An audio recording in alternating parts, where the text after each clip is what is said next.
Shalom from Israel to all of the Daystar viewers around the world. I'm Moshe Bar Tzvi, the producer and founder of Israel Now News.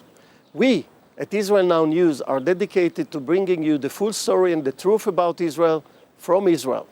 It's written in the Holy Bible when David said in Psalm 25:5, "Lead me in your truth and teach me, for you are the God of my salvation. For you I wait all the day long." And God says in Zechariah 8:16, "These are the things that you shall do. Speak out the truth to one another. Judge with truth and judgment to peace in your gates. And always search for the truth, and the truth shall set you free." John 8:31. I hope you enjoyed the program. God bless you from Jerusalem. Shalom, shalom.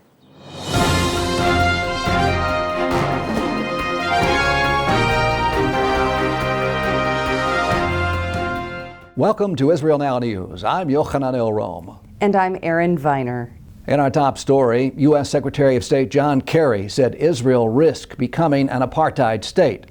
In a clear display of his and the Obama administration's true colors, Kerry was quoted repeating a virulent anti-Israel slur. Although spoken behind closed doors to the Trilateral Commission, Kerry's reprehensible comparison has been made public. He stated that Israel risked becoming an apartheid state. He went on to condemn Israel for building homes for its citizens in the heartland of Judea and Samaria, but he said nothing about Palestinian terrorism. In response to the backlash and negative publicity from his statement, Kerry later issued sort of an apology, saying that if he could rewind the tape, he would have chosen another word. Senior Hamas officials have unequivocally denied claims from Palestinian President Mahmoud Abbas that their newly formed unity government with Fatah will recognize the State of Israel. Hamas spokesman Taher Nunu said that the issue of recognizing Israel is a complete non-starter that is aimed at weakening his movement's position on the Jewish state. Hamas is dedicated to armed resistance in the form of terrorism against Israel and has always vehemently denied its right to exist. Iran has praised the unity agreement between the Hamas terrorist organization and the Fatah party of PA President Mahmoud Abbas as an act of solidarity against Israel. Hamas is a proxy army of the Iranian government. It receives funds, training, and weapons from the hardline Islamic Republic.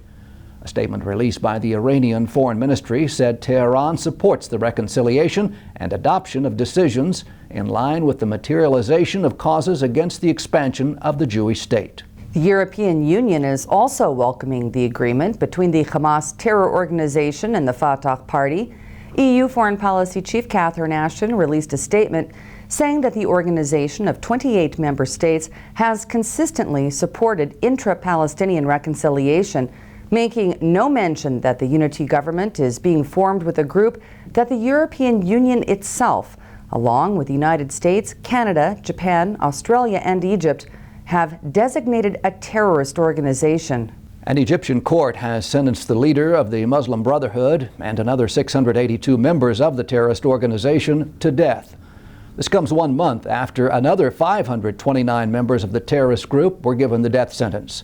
The court has since commuted the sentences of all but 39 members of the Brotherhood, allowing the remaining 492 to serve life in prison. The Christian community of Nigeria is mourning the kidnapping of 234 young girls by the Boko Haram Islamic terrorist organization. According to reports, terrorists infiltrated the dormitories of a girls' boarding school and abducted the students, whose whereabouts and well-being remains unknown. Boko Haram runs rampant in the African nation, slaughtering the country's Christian population. The terror group also wages war against Western education, and for that reason, many of its attacks have been focused on schools and orphanages. It has perpetrated over 165 terrorist attacks in Nigeria since 2009, taking the lives of more than 1,000 innocent people. The Jewish mayor of the second largest city in Ukraine was shot last week in an assassination attempt. The Ukrainian Interior Ministry released a statement saying that Gennady Kirnez, who was a strong supporter of the deposed president Viktor Yanukovych, underwent emergency surgery after sustaining a gunshot wound and is fighting for his life. Israeli doctors flew to Ukraine to assess the mayor's condition. Upon determining that he was stable enough to travel, they ordered an emergency medical airlift to Israel, where he underwent further operations. Local police are investigating the incident. Authorities said the motive is still unclear. Kirnez is the mayor of Kharkov, one of the most pro-Russian cities in eastern Ukraine. This area has seen violent clashes, and pro-Russian gunmen have occupied several government buildings and police stations there. They are demanding annexation by Russia, a stance which Mayor Kirnez does not endorse. It is likely that he was targeted because of his support for the new administration in Kiev. An Israeli man was allegedly brutally attacked in Berlin by a group of Palestinian youth. According to the victim, the 6 young men first asked him if he was Israeli before the assault that caused him facial injuries. He has filed a report with German police. The Israeli army has begun sending out voluntary enlistment notices to Christian Arabs in response to the growing demand by Christians living in Israel to join the Israeli army. The notices will present Christian youth with the option of serving in the IDF if they choose to do so. Until now, Christian enlistment in the Israel Defense Forces was done entirely on the initiative of the Christian Arab community. The IDF hopes the voluntary enlistment program will boost Army service from the Christian sector.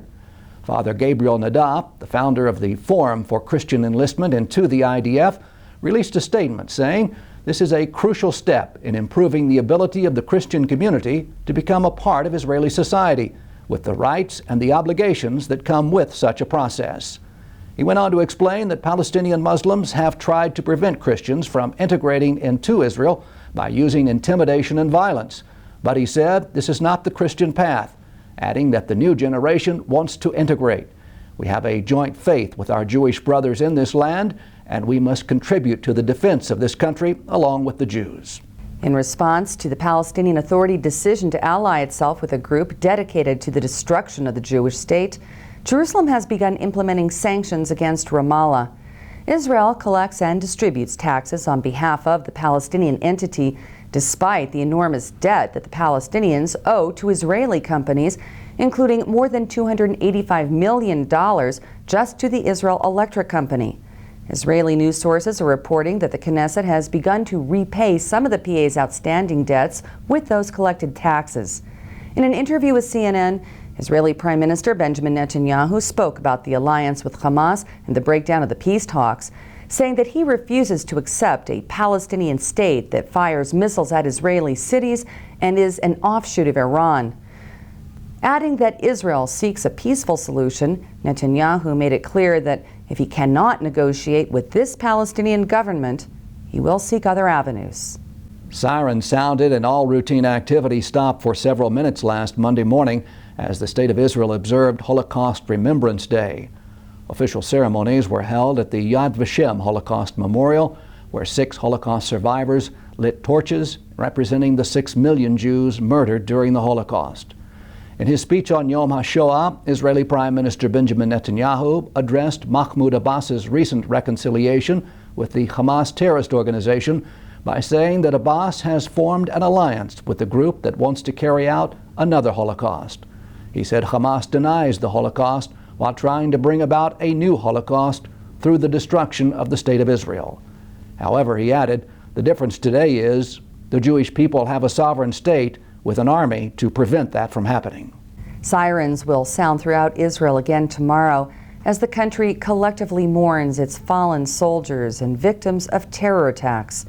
Called Yom HaZikaron, Memorial Day begins with 1 minute of silence as all citizens stand still to remember those who have paid the ultimate price for freedom. Memorial services will be held across Israel in observance of the National Day of Mourning. One day after marking the pain that our nation has endured, the State of Israel will celebrate its independence. As the sun sets on Yom HaZikaron, Israelis will celebrate 66 years of being an independent Jewish state. On May 14, 1948, the 5th of the Hebrew month of Iyar, after 2,000 years of exile, the Jewish people were restored to their homeland. Just as the prophet Ezekiel said, "I will take you out of the nations. I will gather you from all the countries and bring you back to your land." The State of Israel is a modern miracle and a fulfillment of biblical prophecy. Children once again play in the streets of Jerusalem, as Zechariah prophesied. And just as Isaiah said, God has made the barren deserts of Israel bloom. We at Israel Now News would like to wish all of our viewers a happy Israeli Independence Day. Chag Atzmaut Sameach.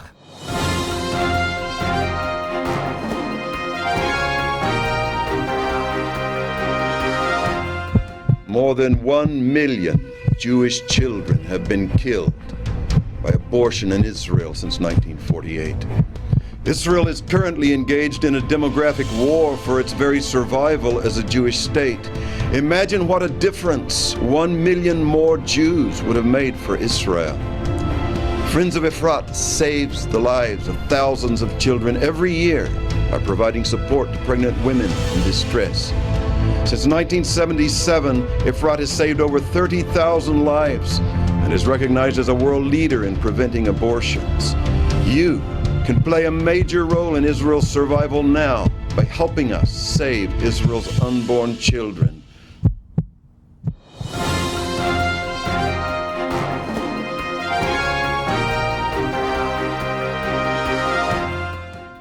And that concludes the news portion of our show. Stay tuned for Ask the Source with Josh Reinstein.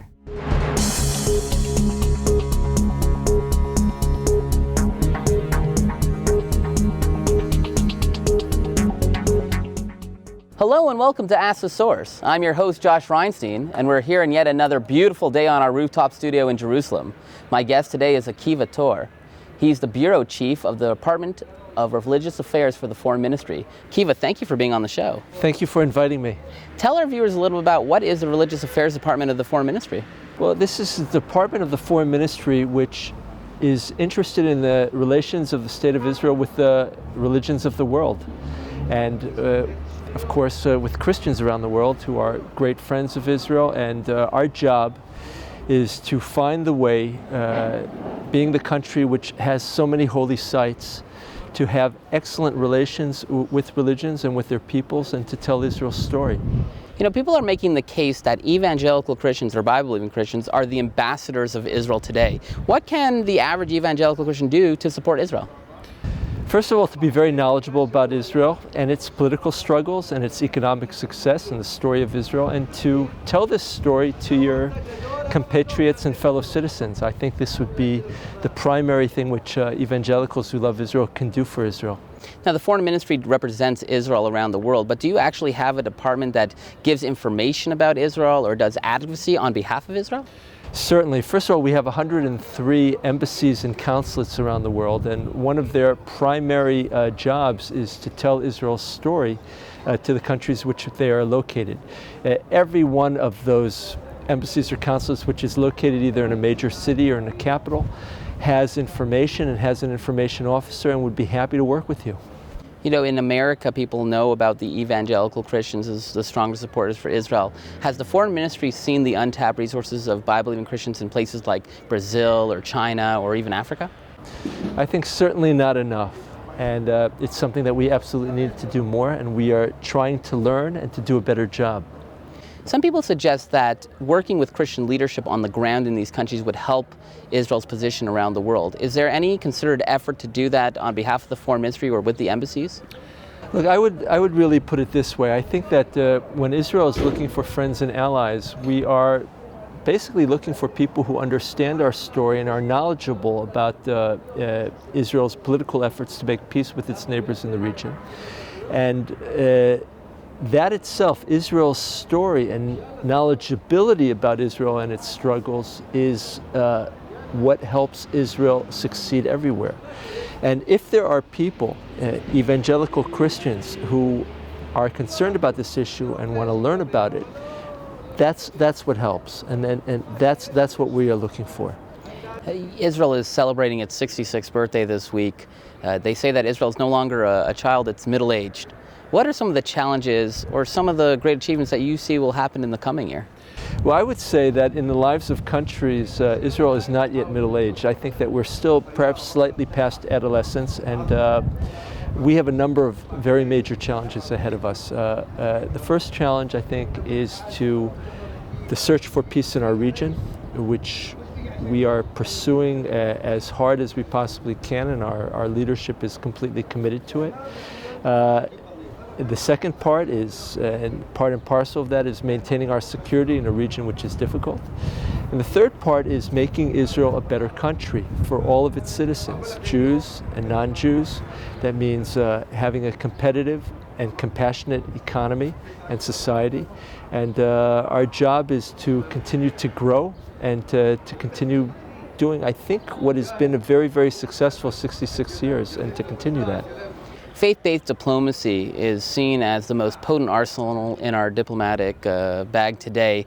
We see members of parliament who are Bible-believing Christians, Jews, take their biblical support for Israel, turn it to political support of Israel. What do you see in the future of faith-based diplomacy?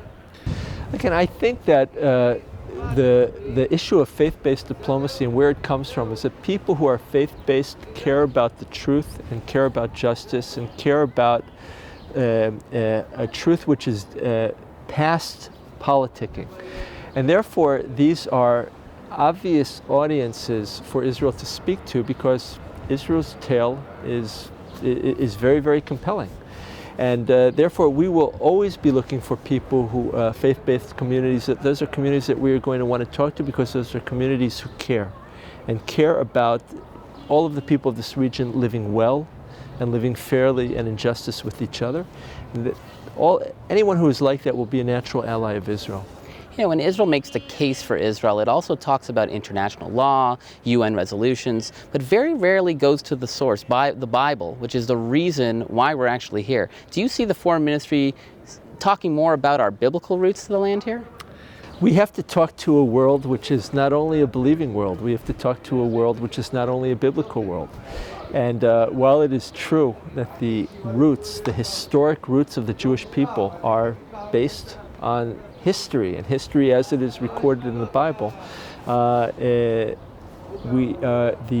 justification and Israel's rights to be here are not only biblical. They are biblical, but they are also in international law. Israel was established by a decision of the United Nations. So yes, it is completely true in the sense that Zionism, the story of Israel, is based on our history, the deep history of where we come from, and that is recorded in the Bible. But that is not the only argument that we're going to make to the international community. There are literally tens of millions of people watching this show. What message do you have for our viewing audience? I would say two things. First of all, please come and visit here. If it is all possible for you, it is just an unbelievably beautiful and vibrant and happy country, and I would urge you to come. Until that happens, until you're able to come, please learn as much as you can about Israel and share Israel's story and news about Israel with your friends and neighbors. Thank you, Akiva, for being on the show. Thank you. And thank you for tuning in to Ask the Source. I'm your host, Josh Reinstein, wishing you a happy Independence Day. Now back to the studio.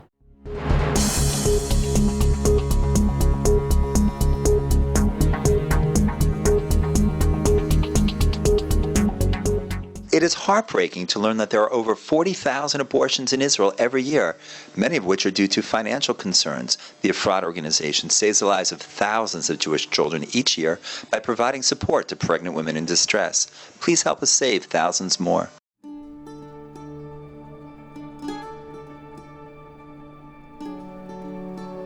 This is Jerusalem, Israel's capital city. It's an ancient and modern treasure that is beyond belief.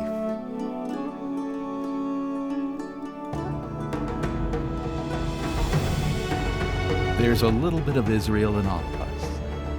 Come find the Israel in you.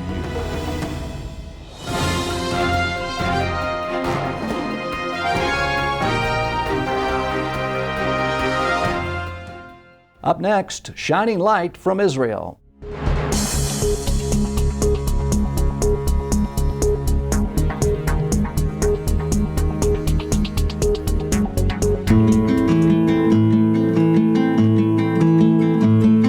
I've never been to Poland. I've never seen any concentration camps before.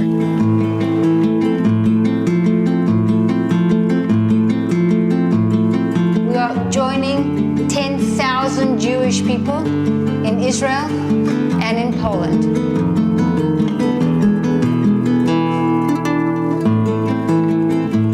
Esse homem queria apagar da memória da terra a presença judaica. You go in the morning to the shower and you see the number, you know, this is real. Also ich finde es sehr aufregend zu wissen, dass sehr viele verschiedene Nationen an diesem Marsch teilnehmen. Aber ich finde es relativ traurig, dass nur eine deutsche Gruppe daran teilnimmt.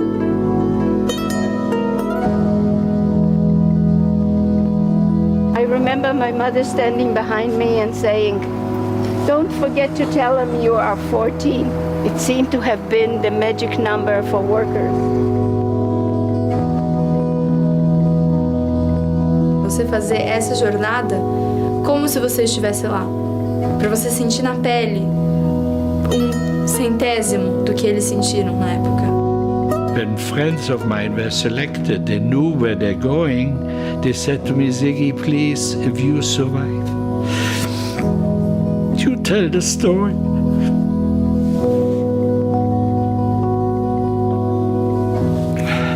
Well, I try. E muito importante para jovens, para eles saber tudo o que aconteceu, para nunca mais acontecer isso na vida.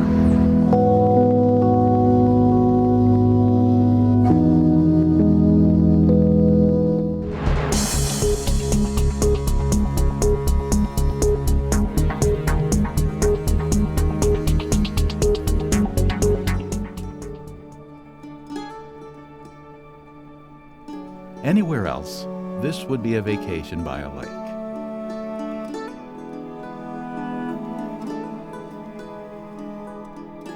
But this is the Sea of Galilee. The wonders of Israel are beyond belief. There's a little bit of Israel in all of us.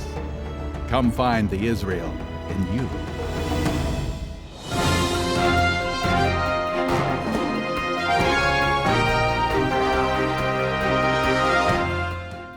Please stay tuned for the ICEJ report from the International Christian Embassy, Jerusalem.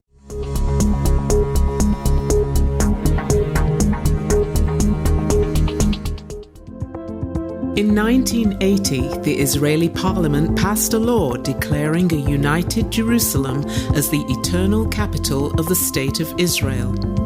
Threatened by the Arab League with an oil embargo, national embassies in Jerusalem closed their doors. That same year, Christians from around the world gathered in Jerusalem to celebrate the Feast of Tabernacles.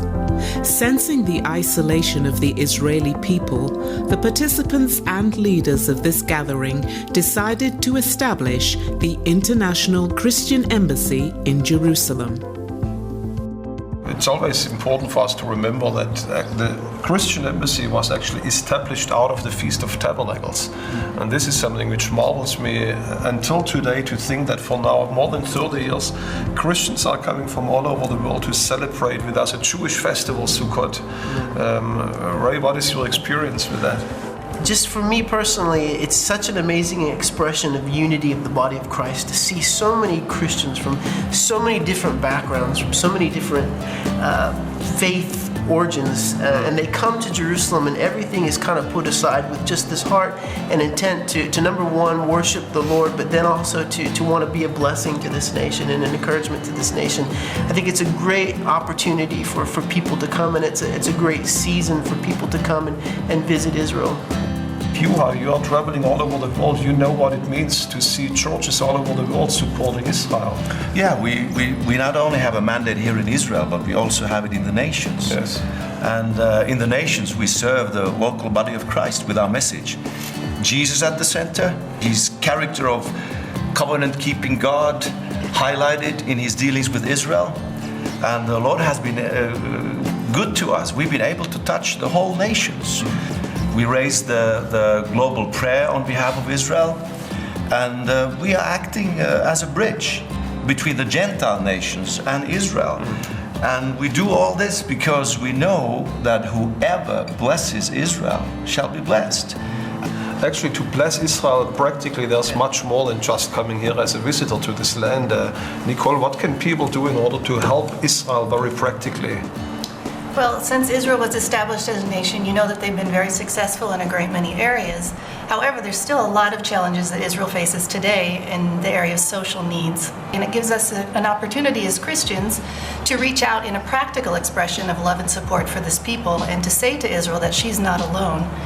We have the privilege and the opportunity to work with every sector of Israeli society, whether that's the Jewish, secular, Orthodox, Arabs, Druze, Bedouin, everyone in the whole society. We have the opportunity to work in every sector.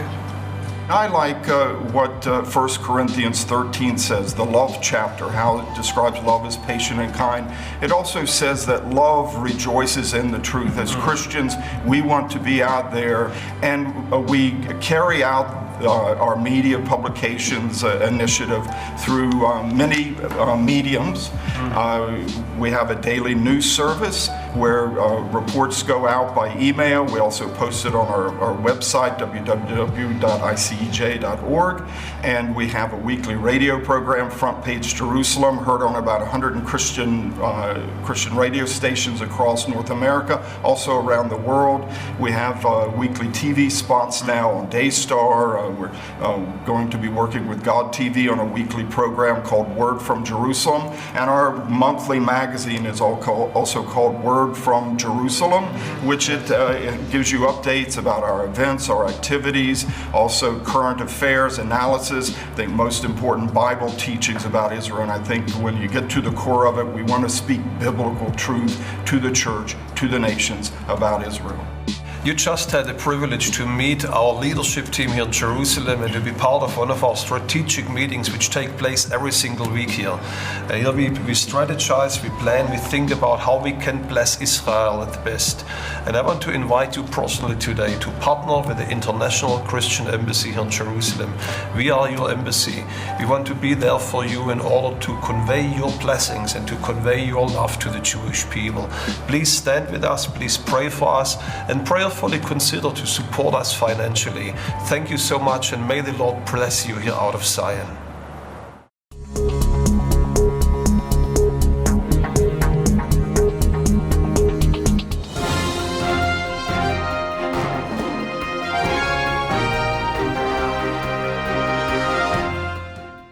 That's all for this edition of Israel Now News. I'm Yochanan Elrom. And I'm Erin Viner, reporting from our studio in Jerusalem. Please join us again next week for all of your Israel updates.